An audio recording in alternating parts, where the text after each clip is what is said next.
Guys, for today's video, meron akong deal Optiflix model 3040. Nasira siya. Yung problema, power supply.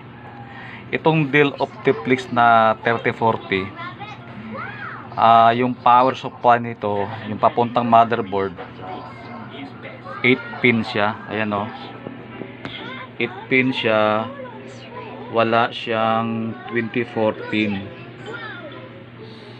So ang ginawa ko, may nakita ako sa Shopee, ito siya, from 24, isasaksak to sa 24 pin papuntang 8 pin.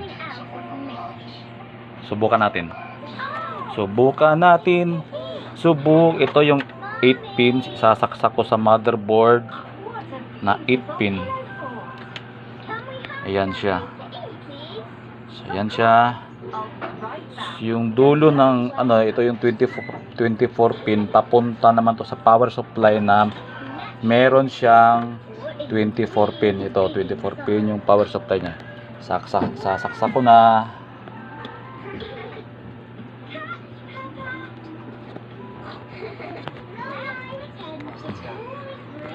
Hirap.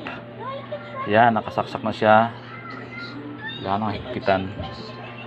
So subukan nating isaksak at paandarin. So ayan siya. Umiilaw naman yung motherboard. Ulitin ko lang, no.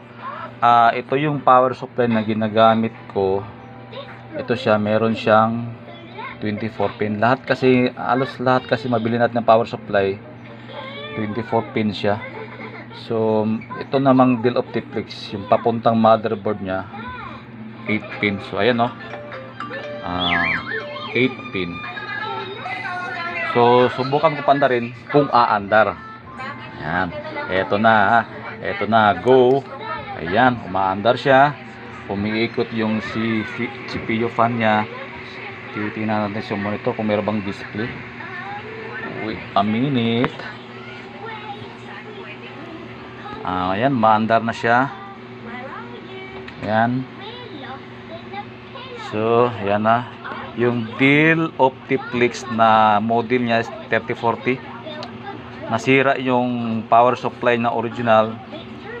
Yung motherboard nya, yung 8 pins, saka ito mayroon na siyang 4 pins. So ayan na siya, guys. Umaandar siya. Ayan, nagbo-boot up na yung computer. Ayan, umaandar siya. So ayan. Ayan. Medyo matagal siya mag-boot up kasi yung gamit ko hard disk, no. Wala tayong pambili ng SSD kasi medyo may kamahalan. So ayan siya, umaandar siya. Ulitin ko, ito yung motherboard nya, Dell Optiflix na 3040, 8 pin yung motherboard nya. So bumili ako ng adapter na meron siyang 24 pin para sa power supply na 24 pin.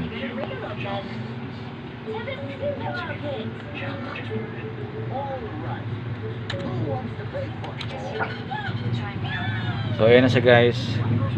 Umaandar na siya. Kung meron kayong idea sa video na to, please baka pwede mag-subscribe, like and share, at syempre pakipindot na rin yung all notification bell para updated kayo sa mga susunod pang video. Maraming salamat. Thank you. God bless you all.